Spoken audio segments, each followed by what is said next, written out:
Hello guys, আসসালামু আলাইকুম। সবাই কেমন আছেন? আশা করি সবাই ভালো আছেন। আমিও আল্লাহর রহমতে আপনাদের দোয়ায় ভালো আছি। তো দেখেন এখানে কত রকমের মাছ দেখা যাচ্ছে। তো বাজার থেকে মাছ আনলো, তারপরে এই তো আজকে কাতলা মাছের মাথা রান্না করতেছি।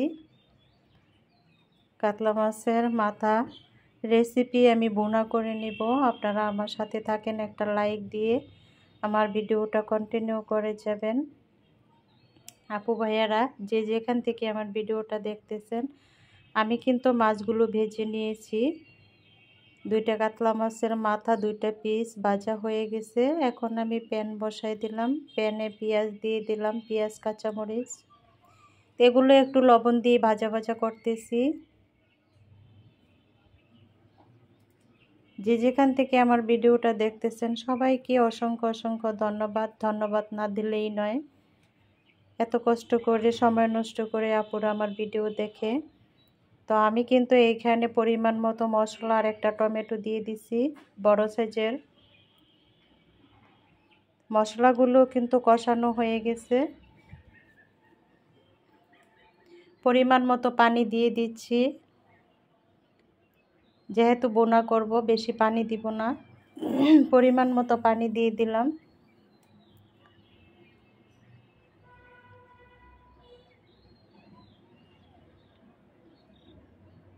এখন একটু ঢাকনা দিয়ে ঢেকে দিচ্ছি।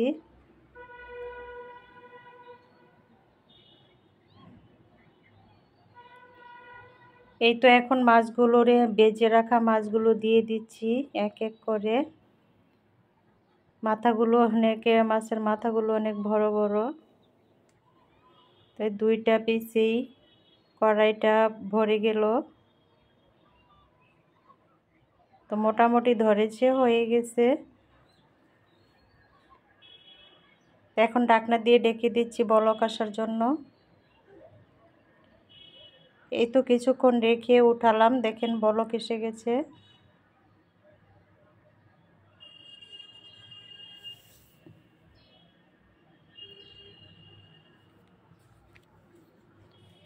পেঁয়াজের বোনা খেতে কিন্তু মিষ্টি মিষ্টি লাগে, তারপরও মাঝে মাঝে কিছু করার নাই, একটু কিছু বোনা খেতে হয়। তো আমি এখন ধনেপাতা দিয়ে দিচ্ছি।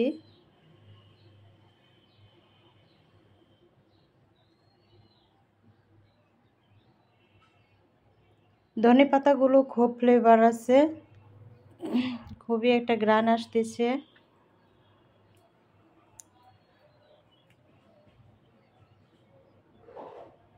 কাতলা মাছের মাথা বোনা রেসিপি কিন্তু আমার প্রায় হয়ে গেছে। আমার সাথে যারা যারা এ পর্যন্ত আছেন সকলকে ধন্যবাদ। আর একটু থাকেন, আমি আর একটা রেসিপি রান্না করব এখন।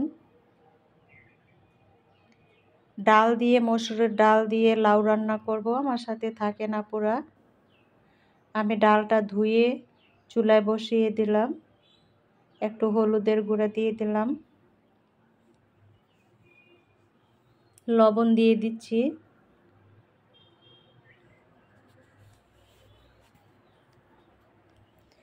ডালটা কিছুক্ষণ সিদ্ধ করে নিব।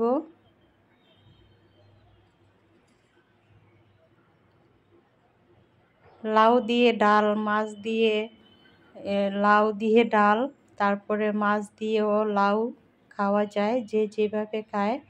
ডাল দিয়ে লাউ রান্না করলে তেমন খারাপ লাগে না। আমি দুইটা কাঁচামরিচ দিয়ে দিছি। এখন লাউগুলো দিয়ে দিব। ডালটা প্রায় সিদ্ধ হয়ে গেছে, লাউটাও কচি ছিল।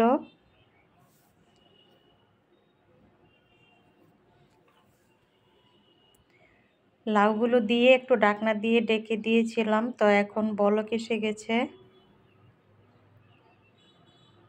এই তো লাউ রান্নাটা প্রায় হয়ে গেছে। লাউটা কচি, সেজন্য তাড়াতাড়ি সিদ্ধ হয়ে গেছে।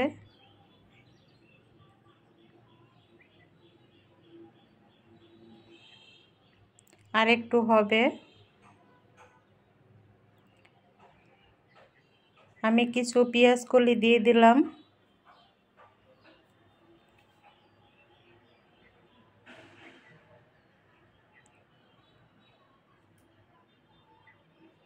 এখন লাউটা আমি বাগার দিয়ে নিব। এইখানে পেঁয়াজ, রসুন, কাঁচামরিচ দিয়ে দিছি। এখন এগুলো একটু ভাজা ভাজা করে লাউটা বাগার দিব। আমি পুরাটা ঢালবো না, উপরের যে পানিটা আছে এটুকু দিয়ে আমি বাগারটা দিয়ে দিচ্ছি। তারপর কড়াইয়ের পানিটা আমি ঢেলে দিব লাউয়ে।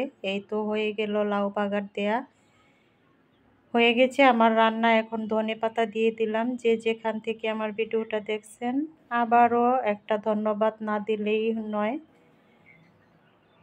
যার লাইক দিতে মনে নাই, লাইক দিতে ভুলে গেছেন, সে আপু ভাইয়ারা একটা লাইক দিয়ে দিবেন। ধনেপাতা দিয়ে আমি একটু নাড়াচাড়া করে নিলাম।